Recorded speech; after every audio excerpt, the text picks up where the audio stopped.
The courtroom was silent, every eye fixed on the woman in the wheelchair.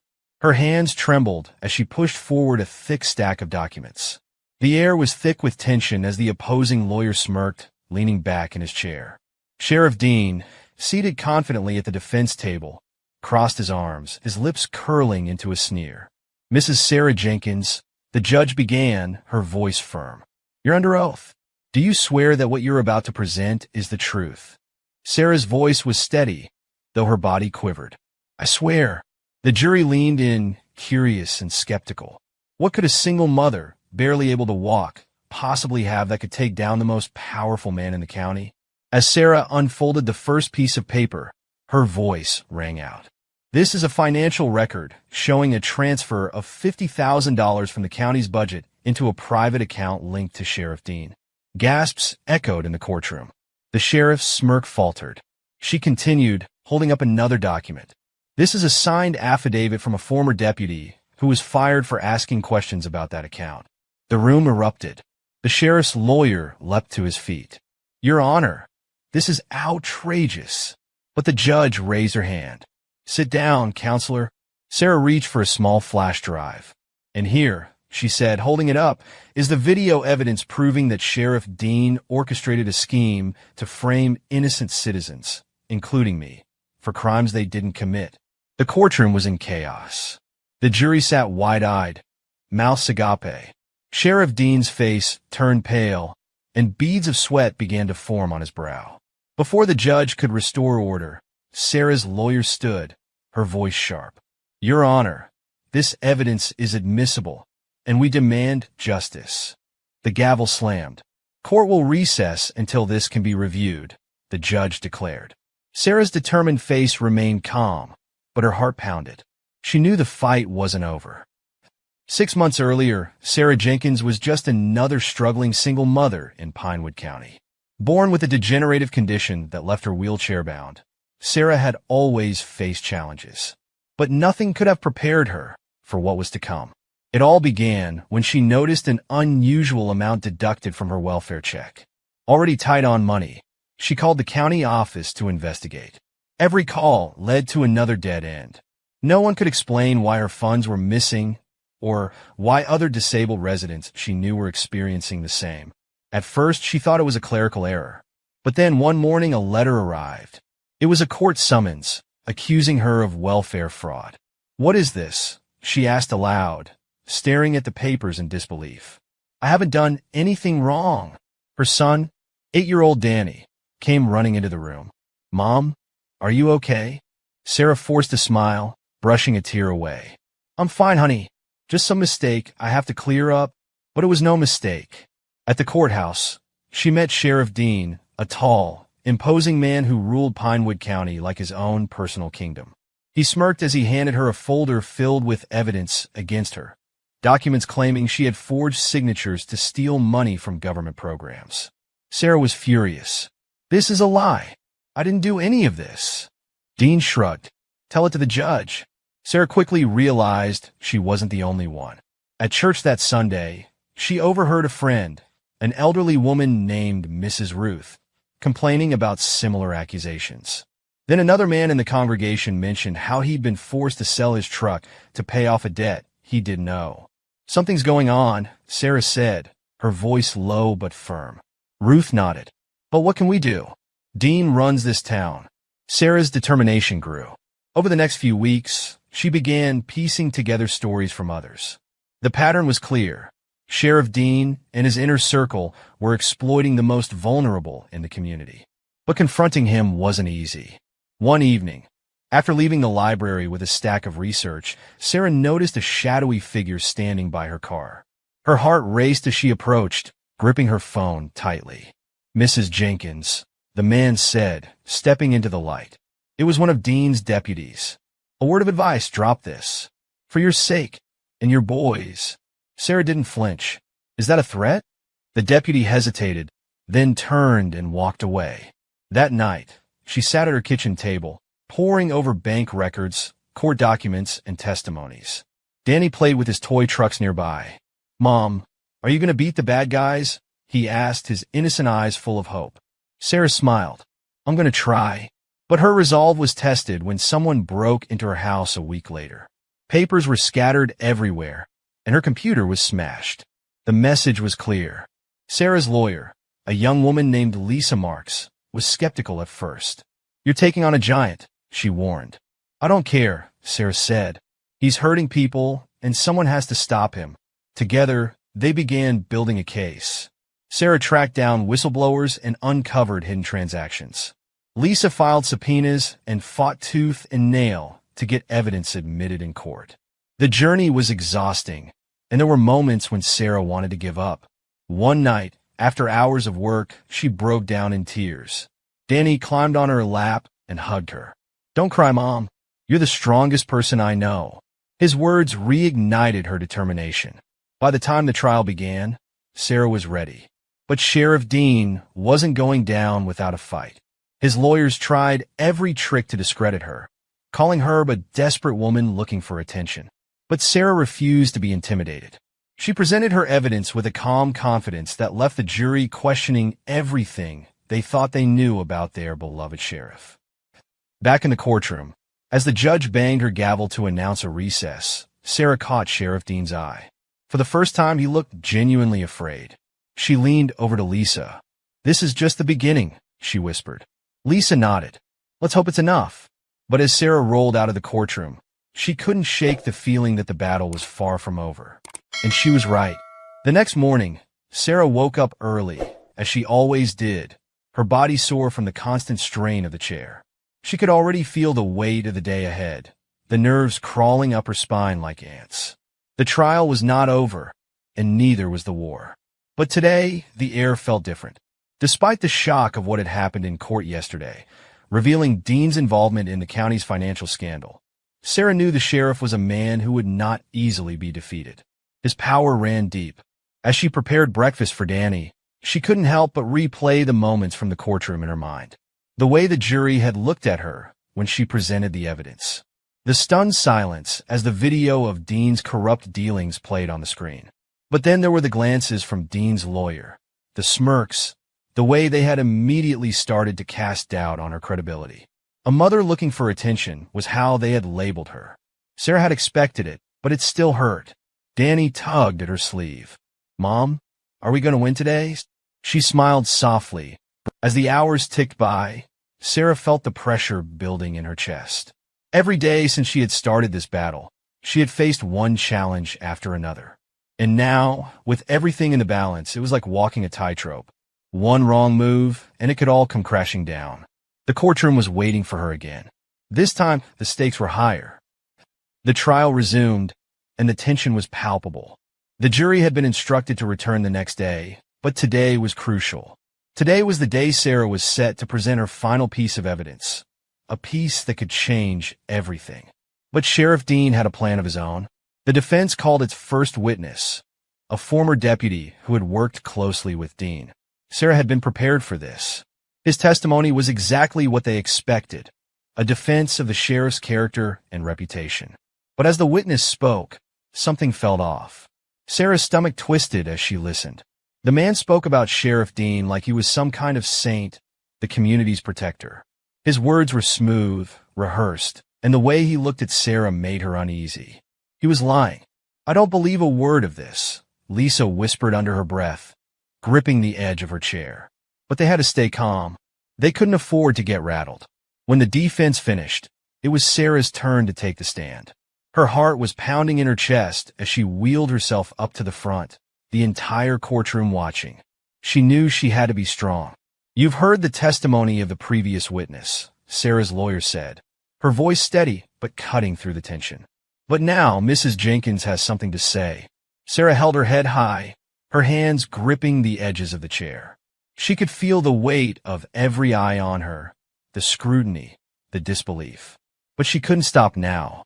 She cleared her throat and spoke, her voice steady. "Sheriff Dean has been running this county like his personal empire. The evidence I've already presented to you proves that. But I have more, much more." The room grew quiet, and Sarah's words echoed in the stillness. "I have proof," she continued, "that Sheriff Dean has been using county resources for his personal gain. This includes not just financial mismanagement, but illegal activities that have hurt the very people he swore to protect. Sarah paused, watching the jury's reactions.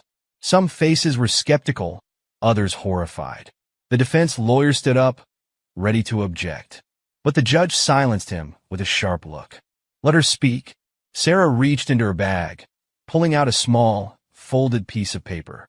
She held it up, her eyes fixed on the jury. "This," she said, "is a list of names. People who were wrongfully arrested by Sheriff Dean's orders. I've cross-referenced every name with the charges, and every single one of them was innocent. But Sheriff Dean used them to further his own agenda." The courtroom gasped. A murmur rippled through the gallery as Sarah began to list the names one by one. People from all walks of life: mothers, fathers, teachers, small business owners. Each one caught up in a scandal they didn't deserve. And then Sarah did something unexpected. She turned to face the jury directly.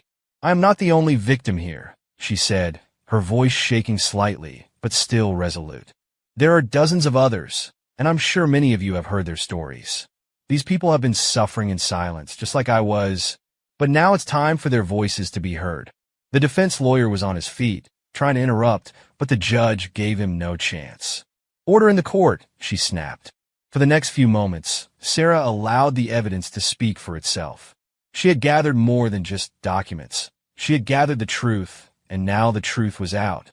But just as the momentum seemed to be turning in her favor, something happened that no one could have predicted. A man, dressed in dark clothing, stood up in the back of the courtroom.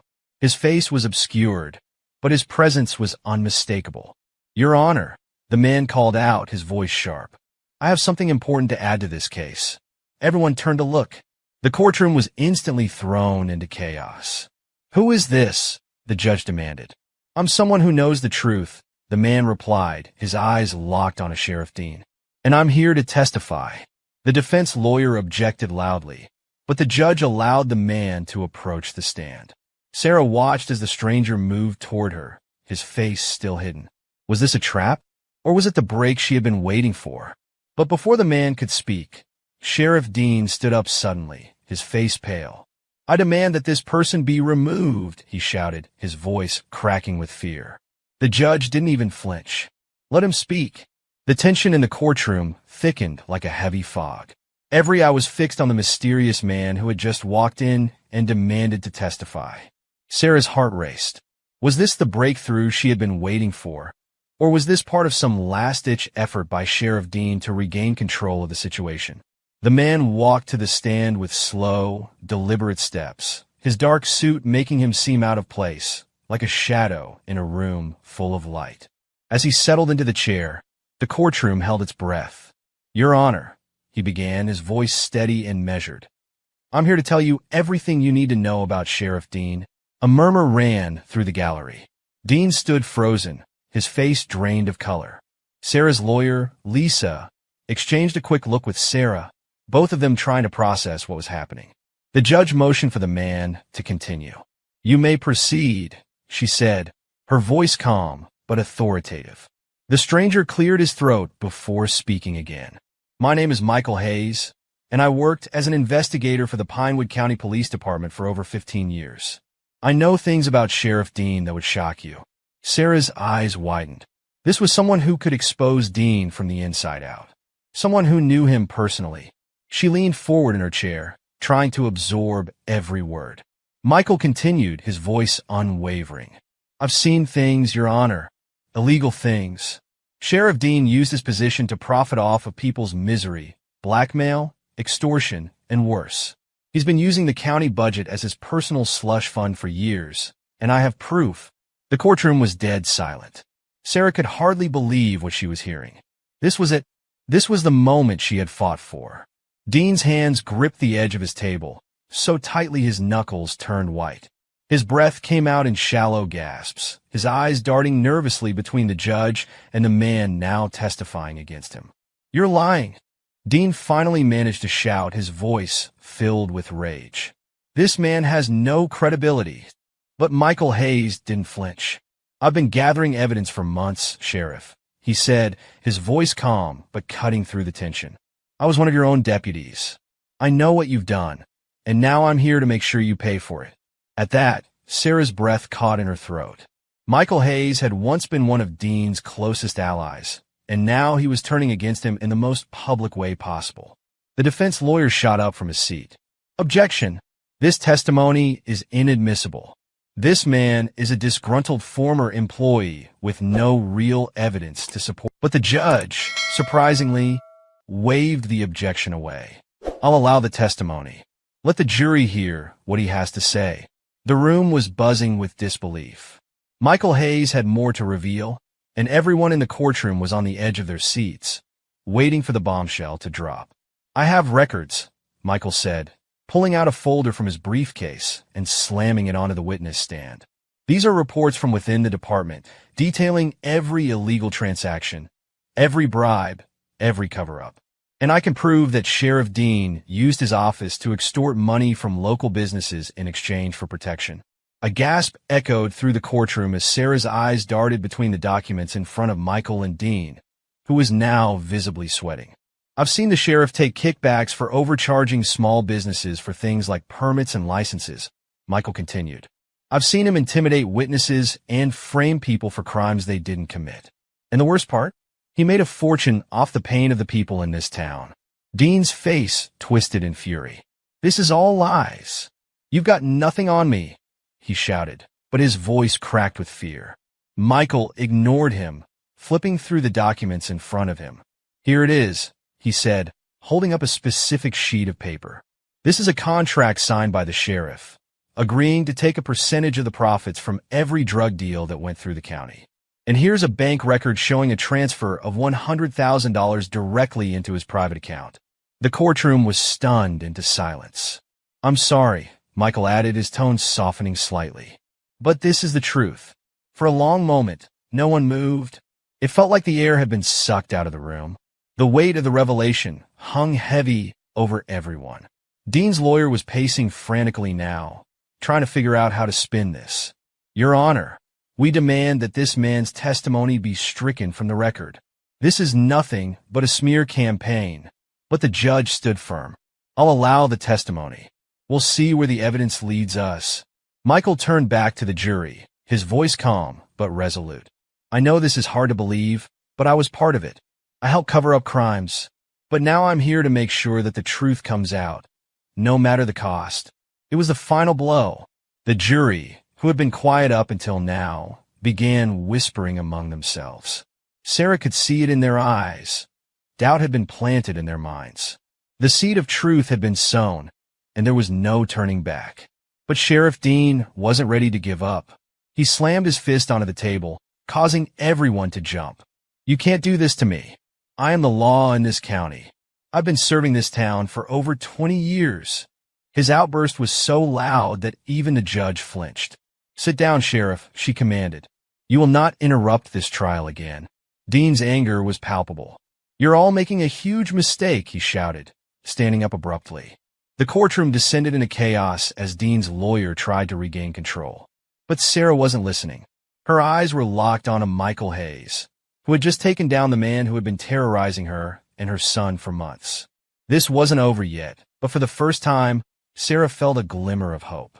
But that hope was short-lived. Just as the judge called for a brief recess, Sarah received a text message from an unknown number. It simply read, "You've made a mistake. You have no idea what you've unleashed."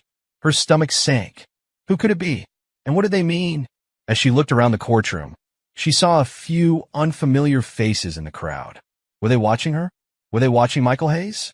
The unsettling feeling only grew stronger as she stared at the phone screen. Whoever had sent that message knew something she didn't, and she had a sinking feeling that the real danger was just beginning. Sarah's hands trembled as she stared at the cryptic message on her phone. You've made a mistake. You have no idea what you've unleashed. The words replayed in her mind, sending chills down her spine. Who would send her such a message, and why now, in the middle of the trial? For a moment, the world seemed to spin around her. She glanced around the courtroom, trying to spot anyone who might be watching her closely, anyone who looked like they might know something she didn't. But everyone seemed to be preoccupied with the chaos that had erupted after Michael Hayes' shocking testimony. Dean's defense team was in disarray, and the judge had called for a brief recess. The room was filled with the clatter of chairs being pushed back as people stood to stretch their legs and discuss what had just happened. The shockwaves of Michael's testimony were still rippling through the courtroom. But Sarah couldn't shake the feeling that someone was watching her. She could feel eyes on her back. "Mom, are you okay?" Danny's voice pulled her from her thoughts. She turned to see him standing next to her, his small face full of concern. "I'm fine, buddy," Sarah said, forcing a smile. She slipped her phone back into her pocket, trying to appear calm. But the unease that had settled in her chest wasn't going away. Lisa, her lawyer, leaned in closer. "Sarah, what's going on? You look like you've seen a ghost." Sarah shook her head. "It's nothing. Just a message. Someone's trying to scare me." Lisa frowned, but before she could respond, a voice interrupted them. "Sarah Jenkins?" She turned toward the sound of the voice. Standing near the back of the courtroom was a man who looked vaguely familiar, though she couldn't place him. He was tall with dark hair, dressed in a black suit. His expression was serious, almost ominous. "That's me," she said cautiously. "I need to speak with you," he said, his voice low. "It's urgent." Before Sarah could respond, Lisa stepped in front of her, her protective instincts kicking in. "Who are you?" The man hesitated for a moment before pulling out a badge. "I'm with the FBI," he said, his voice steady. "I need to speak with Sarah Jenkins. It's about the case." Sarah's heart skipped a beat. FBI? Why would they be involved now? The courtroom buzzed with whispers as people realized who he was. But she couldn't help the growing sense of dread in her stomach. "Are you here to help?" Sarah asked, her voice shaky. The man nodded. "In a way. But you need to listen carefully, Mrs. Jenkins. You're in more danger than you realize." Before Sarah could react, Lisa spoke up. "Danger? What do you mean? What's going on?" The man looked around, making sure no one else was listening. "This case has attracted the attention of people much more powerful than you realize. People who don't want the truth to come out. People who are willing to do anything to protect Sheriff Dean and the system he's built." Sarah felt a cold shiver run down her spine. The weight of his words hung in the air. "Who are these people?" she asked, her voice barely above a whisper. "I can't say much right now," the man replied, glancing nervously around the room. "But I can tell you that this trial is only the beginning. What Michael Hayes just revealed has set something in motion.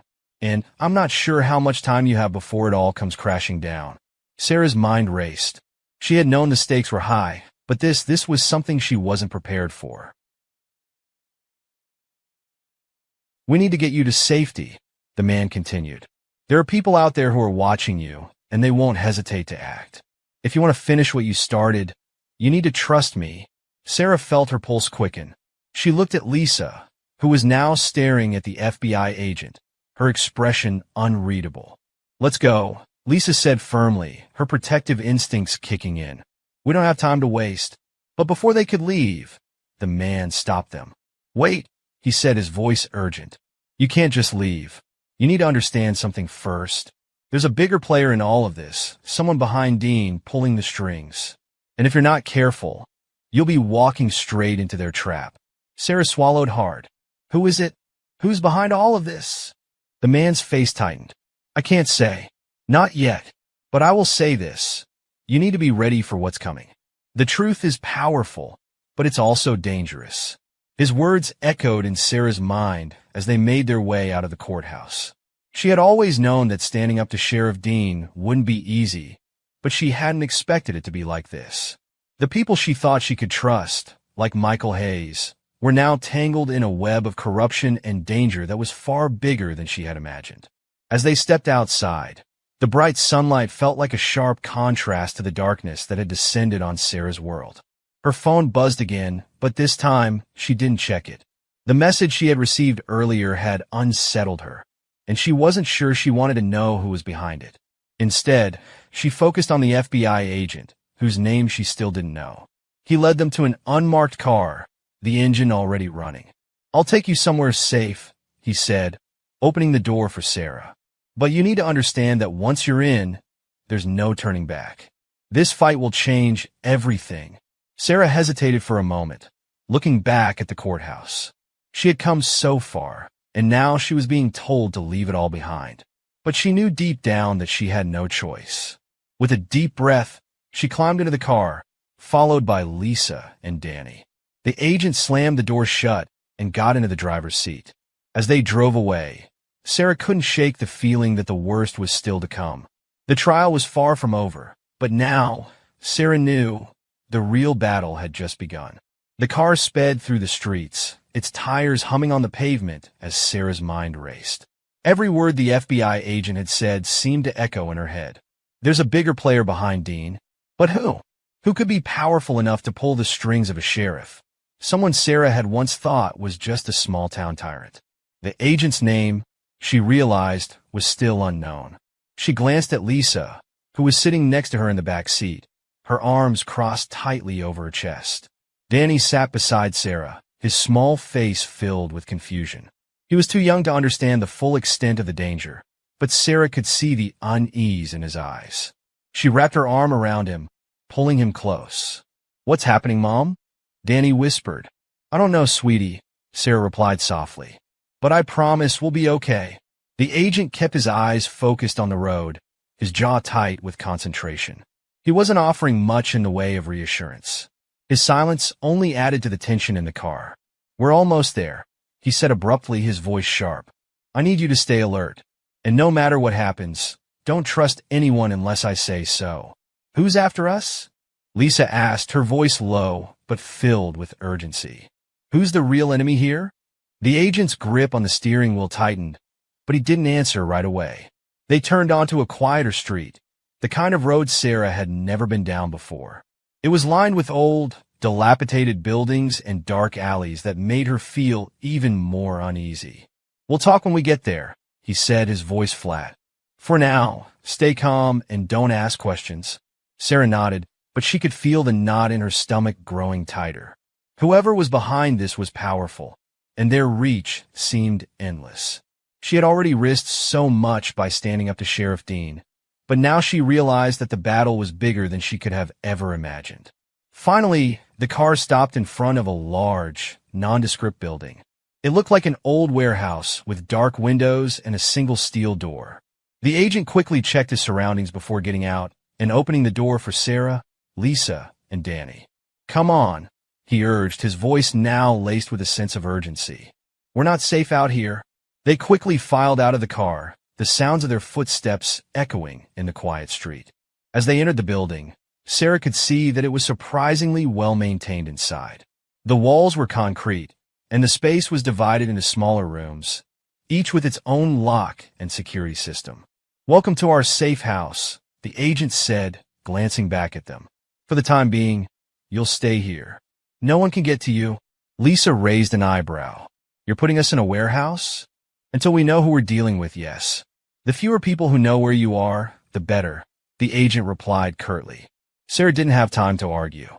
She needed answers, and right now, she needed to trust him whether she liked it or not. They were led down a narrow hallway to a room at the back of the building. It was simple, with a small cot in the corner and a few chairs scattered around. But it was safe, for the moment at least. Once inside, the agent locked the door behind them and pulled out his phone. "I need to make a few calls," he said, his voice low. "Stay here and don't go anywhere." Sarah nodded, but as soon as the door closed behind him, she felt the weight of isolation pressing down on her. She wasn't sure what to do with all the new information she'd just learned. "What now, Mom?" Danny asked, his voice full of uncertainty. Sarah sighed and ran her fingers through his hair. "I don't know, buddy, but we'll figure it out." Lisa paced the small room, her eyes darting between the windows and the door. "This isn't good, Sarah. We're being watched. They know we're here." "I don't think they know yet," Sarah replied, though her voice lacked conviction. She didn't know how she knew, but she felt it, like a shadow lurking just outside the door. After what felt like hours, the FBI agent returned. His face was grim, his brow furrowed with frustration. "I've got bad news," he said, walking straight to them. "The people behind Sheriff Dean, they're well connected. More than we anticipated." Sarah's stomach dropped. "What does that mean? Who are they?" "I can't give you names just yet," the agent replied. "But I can tell you that these people have influence over not just this county, but the whole state. And they're not going to stop until they crush anyone who stands in their way." Lisa shook her head. So what? We just wait here until they come for us? The agent's expression hardened. No, we're going to hit them back. But first, we need to make sure the information Hayes provided doesn't get lost.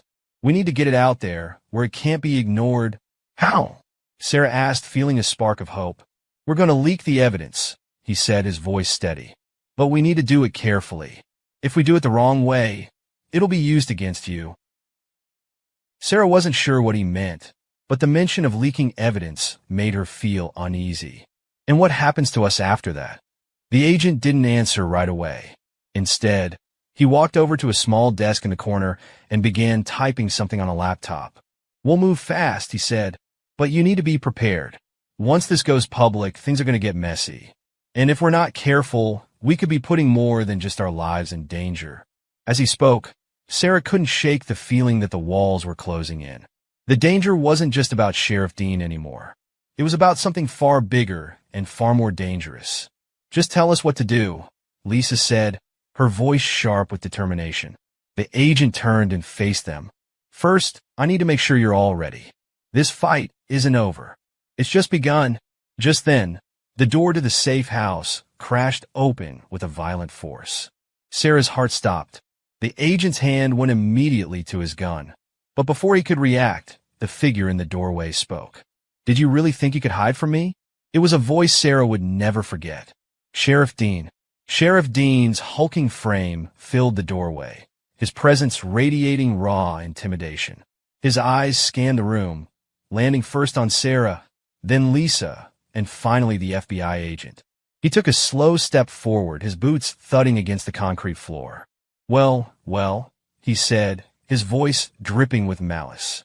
Looks like the little mouse thought she could outsmart the cat. The FBI agent immediately drew his weapon, pointing it squarely at Dean. Stop right there, he ordered, his voice steady despite the tension crackling in the room. Dean raised his hands slightly, but the smirk on his face remained. Relax, agent. I'm not here to cause trouble. Yet. Sarah felt Danny's small hands clutching hers tightly. She pulled him close, her heart racing. How had Dean found them? Weren't they supposed to be safe here? You've made a big mistake, Dean, the agent growled. Breaking into a federal safe house is a felony. You're already under enough fire as it is. Dean chuckled, his laugh echoing ominously.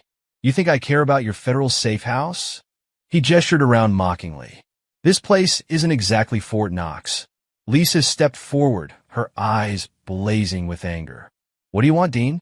Haven't you done enough damage? Dean's expression darkened, and the room seemed to grow colder. What do I want? I want this circus to end. I want that evidence buried so deep no one will ever find it. And I want all of you to disappear. Sarah found her voice, though it was shaky. You're afraid, aren't you? She said, her words trembling but defiant. You know the truth is coming out, and there's nothing you can do to stop it. Dean's smirk faltered, and for a brief moment, Sarah thought she saw a flicker of doubt in his eyes. But it was quickly replaced by cold fury. You don't know what you're messing with, he hissed, stepping closer despite the gun trained on him. You think I'm the big bad? I'm nothing compared to the people I work for. You don't want to cross them, Jenkins. The FBI agent took a step forward, his gun still raised. Enough! Hands behind your head, Dean. You're under arrest. Dean didn't move. Instead, his smirk returned, and he reached into his pocket slowly. Stop right there, the agent barked. Dean paused, his hand hovering just inside his jacket. Relax, agent, he said, his tone mocking. It's just a phone. He pulled out a sleek black phone and held it up. You might want to answer the call coming your way, he said cryptically.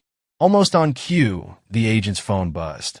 He hesitated, his grip on his gun tightening. Don't, Lisa warned. But the agent lowered his weapon slightly and pulled out his phone, keeping a wary eye on Dean. The name on the screen made his face pale. Sarah noticed the change in his expression. What is it? She asked, her voice trembling. The agent didn't answer. He pressed the phone to his ear. This is Agent Carter. A deep, commanding voice boomed through the phone, loud enough for everyone in the room to hear. Agent Carter, stand down. You're interfering with matters above your pay grade. Carter's face tightened. With all due respect, sir, Sheriff Dean is a corrupt official under investigation. I can't. You can, and you will, The voice interrupted coldly. This isn't your fight anymore. Leave the sheriff and walk away. Sarah's stomach churned. Whoever was on the other end of that call was powerful, just like Dean had said. I'm not leaving, Carter said firmly. This case is... Agent Carter, the voice snapped. If you value your career and your life, you'll leave now. The call ended abruptly. Carter lowered the phone, his jaw clenched tightly. What was that about? Lisa demanded. Dean chuckled.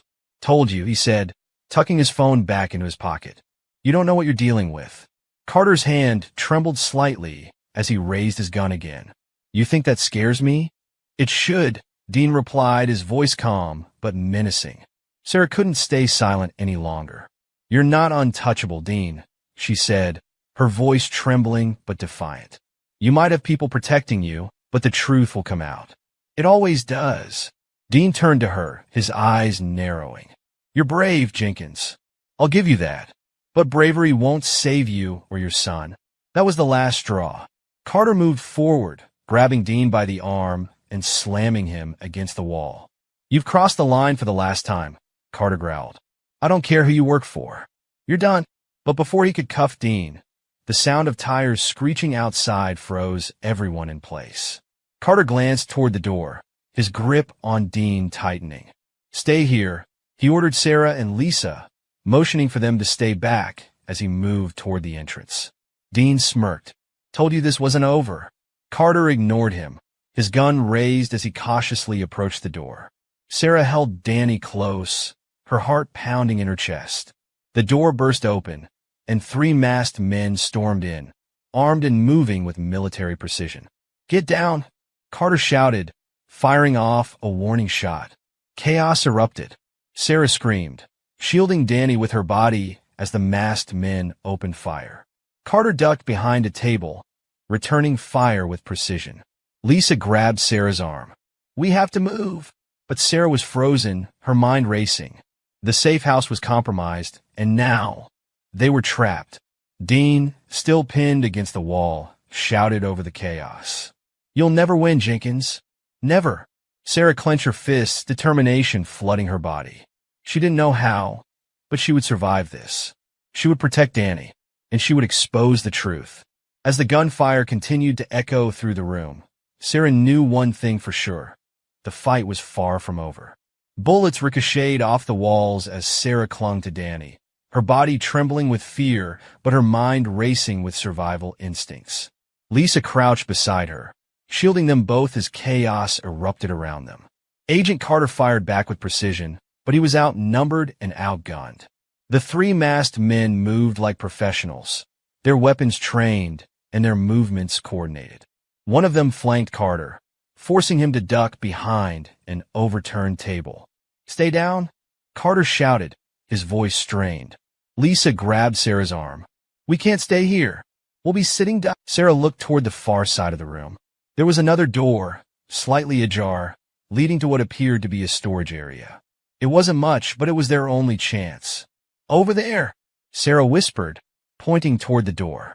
Lisa nodded, her jaw set. Okay, but we have to move fast. On my count. The gunfire was deafening. Carter was holding his own, but it was clear he couldn't keep the attackers at bay for long. 1, 2, 3, Lisa shouted. She pushed Sarah and Danny forward, staying low as they crawled toward the storage room. Sarah's heart pounded in her chest as she gripped Danny's hand tightly. She could feel his small fingers trembling in hers. It's okay, sweetie, she whispered, though she wasn't sure she believed it herself. They reached the door and slipped inside. The room was dimly lit, filled with metal shelves stacked with boxes and supplies. It wasn't much of a hiding spot, but it was better than being out in the open. Lisa closed the door quietly behind them, locking it with a trembling hand. That won't hold for long, she muttered. Sarah glanced around, searching for anything they could use. There has to be another way out, she said, her voice barely above a whisper. Danny tugged at her sleeve, his wide eyes filled with fear. Mom, what's happening? Who are those men? Sarah knelt down, pulling him into a tight hug. They're bad people, honey, but we're going to be okay. I promise. She hoped her words would calm him, but they felt hollow even to her. Lisa interrupted. Look, She pointed to a small vent near the floor on the opposite wall. It's small, Lisa said, but it might be big enough for Danny. He could crawl through and find help. No, Sarah said immediately, shaking her head. I'm not sending him out there alone. Then what do we do? Lisa asked, her voice rising with frustration. Before Sarah could answer, the sound of heavy boots approached the door. The attackers were close. Find another way in, one of them barked, his voice muffled but menacing. Lisa cursed under her breath. They're going to break down the door? Sarah's mind raced. She looked around the room again, desperate for a solution. Her eyes landed on a metal shelving unit filled with boxes labeled emergency supplies. Help me move this, she said, pointing to the shelf. Lisa hesitated for a moment before rushing to Sarah's side. Together, they pushed the heavy shelf in front of the door, creating a makeshift barricade. It wouldn't hold forever, but it might buy them some time. The sound of pounding on the door sent a jolt of fear through Sarah's body. Open up, or we'll blow the door, one of the men shouted. Lisa grabbed Sarah's arm. We have to use the vent. It's the only way. Sarah looked at Danny, her heart breaking at the thought of sending him into the unknown. But they didn't have a choice. Okay, she said, her voice shaking. Danny, listen to me. You're going to crawl through that vent, and you're going to find a safe place to hide. Don't come out until it's safe. Okay. Danny's eyes filled with tears. But what about you? We'll be right behind you, Sarah lied. I just need you to be brave for me. Okay? Danny nodded, his small face determined despite his fear. Lisa pulled the vent cover off and helped Danny climb inside. He turned to look at Sarah one last time, his lip trembling. I love you, Mom, he whispered. I love you too, baby, Sarah said, her voice breaking. Danny disappeared into the vent, and Sarah turned back to Lisa, tears streaming down her face. What now? Lisa asked, her voice low and urgent. The pounding on the door grew louder. The attackers weren't waiting any longer.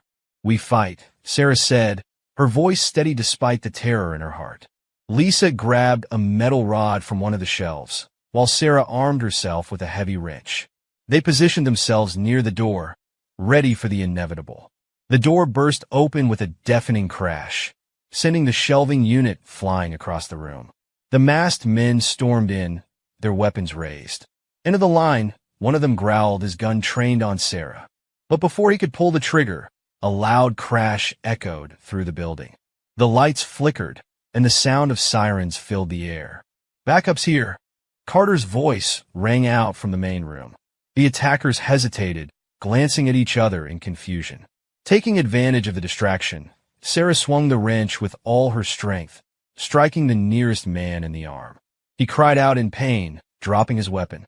Lisa followed suit, jabbing her metal rod into another attacker's side. Chaos erupted as the women fought back with everything they had.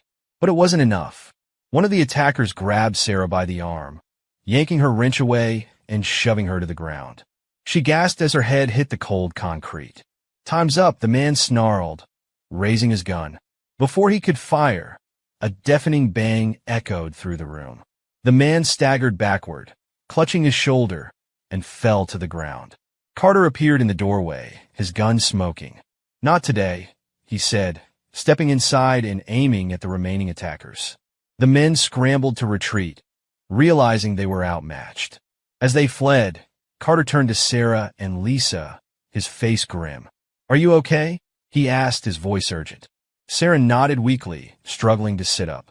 Danny, he's in the vent. Carter's eyes widened. We'll find him, but we need to get you out of here first. As he helped Sarah to her feet, she couldn't shake the feeling that this was only the beginning. The people behind Dean weren't going to stop until they silenced her for good. And now, Danny was out there alone. The sound of sirens faded into the distance as Carter led Sarah and Lisa out of the wrecked safe house. The night air was thick with tension, and Sarah's legs, though they couldn't carry her, seemed to vibrate with unease as Carter pushed her wheelchair briskly toward the waiting SUV. We don't have much time, Carter said sharply, scanning the surroundings for any signs of danger. Whoever sent those men knows we're a threat. They won't stop. But Danny, Sarah choked out, panic rising in her throat. He's out there alone. We have to find him. We will, Carter said firmly, his eyes meeting hers. But we can't do that if we're dead. We need to regroup and plan. Lisa helped Sarah into the SUV, her movements quick but unsteady. What's the plan? Lisa asked, her voice low but tight with anger. Because right now, it feels like we're barely keeping our heads above water. Carter slammed the driver's door shut and started the engine. The plan is to get you both somewhere safe and find Danny. Then we end this? Sarah's chest tightened as the SUV sped down the empty streets. Her mind raced with images of Danny crawling through the vent, scared and alone. She had promised him they would be right behind him. Now, every second felt like a betrayal. Danny's small hands gripped the cold metal of the vent as he crawled through the narrow space. His heart pounded in his chest, each sound amplified in the echoing tunnel. He didn't know where he was going, only that his mom had told him to keep going until he found a safe place. The vent turned sharply, and Danny hesitated, listening. He thought he heard voices low, hushed murmurs, coming from somewhere below. His breath hitched as he realized the vent was sloping downward, leading him closer to the source of the sound. Don't stop, he told himself. Mom said to. He pushed forward, the metal scraping against his knees and palms. The voices grew louder, and he recognized one of them immediately. Sheriff Dean. Danny froze. His whole body tensed as he peered through the slats of the vent. Below, he could see Dean standing with a group of men, their faces obscured by shadows. The room was dimly lit, the glow of a single bulb casting eerie shadows on the walls. What do you mean the mission failed? Dean's voice was sharp, laced with fury. One of the men stepped forward, his face partially visible. The agent was there. He intervened before we could finish the job. Jenkins and the others got away. Dean slammed his fist on the table, making Danny flinch. I told you idiots this had to be clean. If Jenkins makes it to the press with that evidence, we're all finished. The man lowered his head. She won't. We'll track her down. Dean leaned in close, his voice a low growl. You'd better. Because if she talks, the people upstairs won't just take me down, they'll take all of us down. Danny's breath caught in his throat. His mom had been right. Sheriff Dean wasn't acting alone. There were others, powerful people, pulling the strings. And now Danny had overheard their plans. Suddenly, the vent creaked under his weight. Danny froze, his eyes wide with fear. Below, the men stopped talking, their heads snapping upward. What was that? One of them asked, reaching for a weapon. Danny's heart pounded as he quickly backed away, the metal groaning beneath him. He turned and crawled as fast as he could, his small body trembling with fear. The sound of boots echoed below him, growing louder with every passing second. He's in the vents, Dean shouted. Find him. Danny's mind raced as he scrambled through the tunnel, tears streaming down his face. He didn't know where he was going, only that he had to get away. Back in the SUV, Sarah was barely holding it together. Every second that passed without Danny felt like an eternity. She clutched Lisa's hand tightly, her knuckles white. Where do we start looking? She asked Carter, her voice breaking. He's just a kid. He doesn't know where to go. Carter's jaw tightened. We'll start at the safe house. He couldn't have gotten far. As they approached the wreckage of the building, Carter slowed the SUV, his eyes scanning the area. The site was eerily quiet, the chaos of the attack now replaced by an unsettling stillness. Stay here, Carter said, grabbing his gun and stepping out of the vehicle. Sarah and Lisa watched as he disappeared into the shadows, their anxiety mounting with each passing moment. The minutes felt like hours before Carter returned, his face grim. There's no sign of him, he said, but I found this. He held up a small notebook, its cover smudged with dirt. Sarah's heart skipped a beat. That's Danny's. He must have dropped it. Carter nodded. It means he made it out. But he's on foot, and if Dean's men are still in the area, we have to find him, Sarah interrupted, her voice fierce. I don't care what it takes. Lisa leaned forward. What about the vent system? If he crawled through, it has to lead somewhere. Carter's expression shifted as the realization hit him. The vents lead to the lower levels. If he made it far enough, he could be under the building. But that's enemy territory. Then we go in, Sarah said, her voice steady despite the fear in her chest. Carter hesitated. It's too dangerous. We don't know how many men Dean has down there. Sarah locked eyes with him, her voice unwavering. That's my son. I'll go alone if I have to. Carter sighed, running a hand through his hair. Fine, but we do this carefully. No one else is getting hurt tonight. Danny's small body ached as he crawled through the seemingly endless vent. He could still hear the men searching for him, their shouts echoing in the distance. But he didn't stop. He couldn't stop. Finally, the vent opened into a larger space, and Danny tumbled out, landing hard on the cold concrete floor. He winced, his knees scraped and bloody, but relief flooded him as he realized he was alone. He looked around the room, his breathing heavy. It was dark, with only a faint light coming from a crack under the door. He didn't know where he was, but for the moment he was safe. Or so he thought. The sound of footsteps echoed from the hallway outside. Danny's heart raced as he scrambled to his feet, looking for a place to hide. His eyes landed on a large metal cabinet in the corner of the room. He darted toward it, pulling the door open and slipping inside just as the door to the room burst open. Check every inch, a voice growled. The kid's here somewhere. Danny held his breath, his tiny body pressed against the cold metal. He could hear the men moving around the room, their boots thudding against the floor. Please don't find me, he thought, his eyes squeezed shut. The cabinet door rattled, and Danny's heart nearly stopped. The cabinet door rattled harder, and Danny felt tears sting his eyes as he tried to stay silent. The metallic clang of boots and the harsh breathing of the men searching for him filled the room. One of the men muttered under his breath, "Kids, quick. Check the vents again." Danny held his breath, his heart pounding so loudly he was sure they could hear it. The cabinet shook once more, but then the footsteps moved away. Through the small slits in the cabinet door, Danny saw the men regroup near the room's exit. "Let's fan out," one of them said. "If he's here, we'll find him." The door slammed shut behind them, leaving Danny alone once more. His muscles ached from tension, but he didn't dare move until he was certain they were gone. When the room was silent again, he slowly pushed the cabinet door open and peeked out. The room was empty. For now. Danny climbed out, his small hands gripping the edge of a nearby table for balance. His knees were scraped and his palms stung, but he knew he couldn't stop. He had to find his mom, and he had to get out of this place. He scanned the room and spotted another door on the far side. It looked heavy with a security panel next to it, but it was slightly ajar. Danny approached it cautiously, his small fingers trembling as he pushed it open. Meanwhile, Sarah, Lisa, and Carter were making their way through the lower levels of the building. The air was damp and smelled of mildew, and every sound echoed ominously.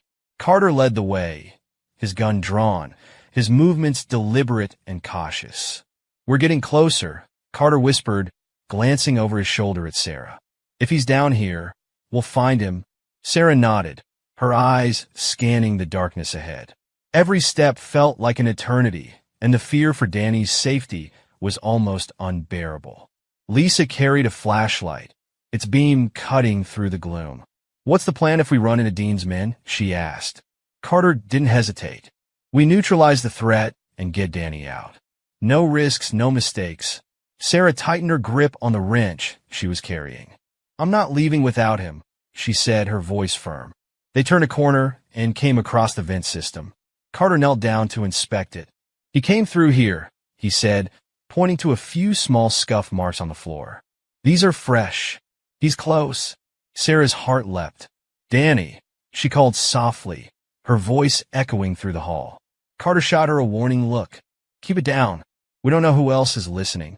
But Sarah couldn't help herself. "Danny," she called again, her voice trembling. For a moment, there was silence. Then, faintly, from somewhere up ahead, they heard a small, trembling voice. "Mom?" Sarah's heart nearly stopped. "Danny," she shouted, her voice breaking. Carter motioned for her to stay behind as he moved toward the sound, his gun raised. "Stay close," he whispered to Lisa, "and keep your eyes open." Danny's voice had been faint, but it was enough to spark hope in Sarah's heart. She gripped Lisa's arm tightly as they followed Carter through the dimly lit hallways, the sound of their footsteps echoing softly. "Danny, keep talking," Sarah called, her voice trembling. "I'm here, Mom." Danny's voice came again, a little louder this time. They turned another corner and saw him. Danny, his small frame illuminated by the faint light spilling in from the open door behind him. He was standing in the middle of the hallway, his face pale but his eyes wide with relief. "Danny!" Sarah cried, wheeling herself toward him as fast as she could. Danny ran to her, throwing his arms around her neck. "Mom, I was so scared." Sarah held him tightly, tears streaming down her face. "It's okay, baby. I've got you. You're safe now." Carter and Lisa stood guard, their eyes scanning the area for any signs of danger. "We need to move," Carter said.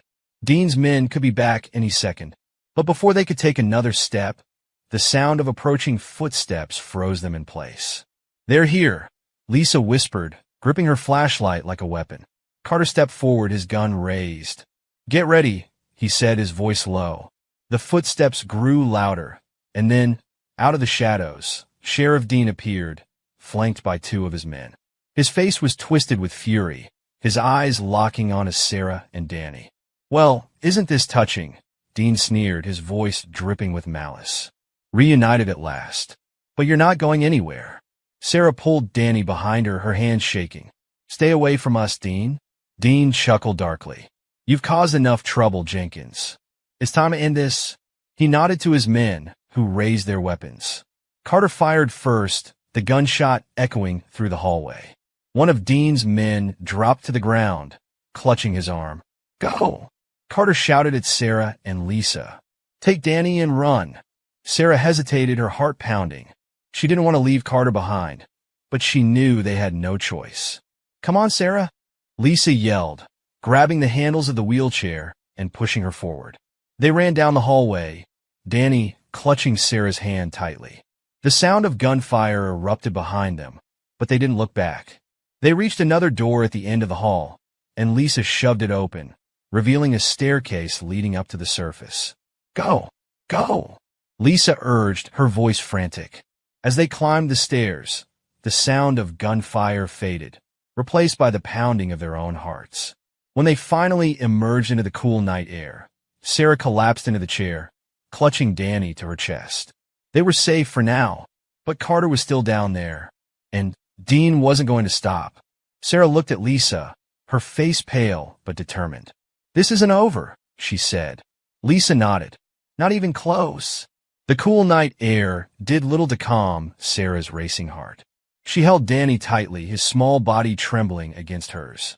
Lisa knelt beside them, her breathing labored, her eyes darting toward the dark stairwell they had just escaped from. "We can't leave Carter down there," Sarah said, her voice resolute despite the fear that gripped her. Lisa shook her head. "If we go back, we might not make it out alive." He knew what he was getting into. He wanted us to get you and Danny to safety. Sarah's eyes welled with tears. "I can't just leave him. He's the only reason we've made it this far."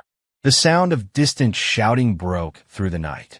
Dean's men were still searching, their voices echoing like a grim reminder that the danger wasn't over. Lisa grabbed Sarah's shoulder. "We have to move. If they find us, everything Carter fought for will be for nothing." Sarah hesitated, her mind torn between saving the man who had risked everything for her and protecting her son. But before she could decide, a figure emerged from the stairwell. Carter. He was bloodied, his shirt torn, and his gun hanging limply in his hand. But he was alive. "Carter!" Sarah cried, relief washing over her like a tidal wave. He staggered toward them, a grim smile on his face. "Dean's not going to follow," he said, his voice hoarse. "Let's just say he's got bigger problems now." "What do you mean?" Lisa asked, her brow furrowing. Carter collapsed onto the ground, leaning heavily against the wall. "I leaked the evidence," he said, his words coming out in gasps. "All of it. The files, the video, the financial records. It's out there now, on every major news outlet, every social media platform. Dean's empire is crumbling as we speak." Sarah stared at him, her mouth agape. "You did it? You got the truth out?"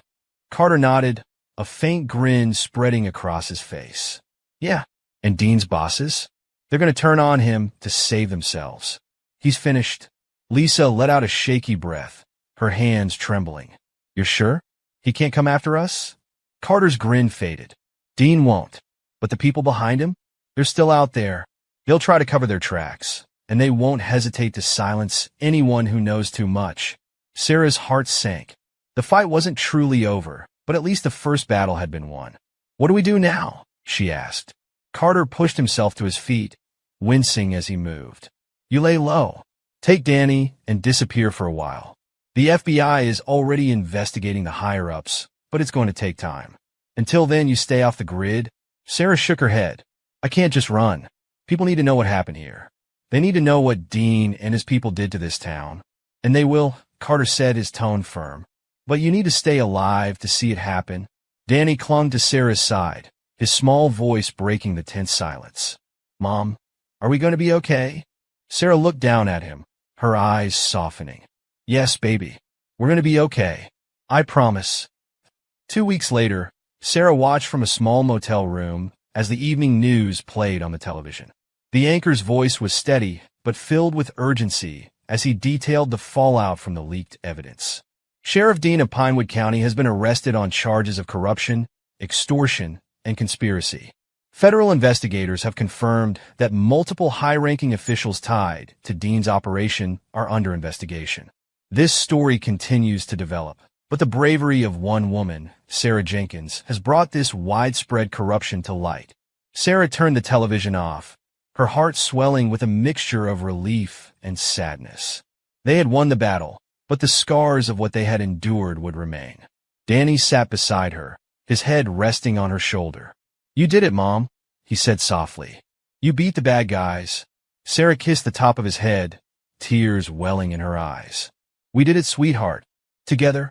Lisa entered the room, a bag of groceries in her hand. News looks good, she said, placing the bag on the small table. Dean's not getting out of this one. Sarah nodded. But Carter was right. It's not over. The people behind him are still out there. Lisa placed a comforting hand on Sarah's shoulder. We'll deal with them when the time comes. For now, we rest. You and Dan. Sarah sighed, her gaze drifting to the window. The world outside felt different now, quieter, safer. For the first time in months, she felt a glimmer of hope. And though she knew the fight wasn't truly over, she also knew she wasn't alone. Together, they had faced the worst. And together, they would face whatever came next.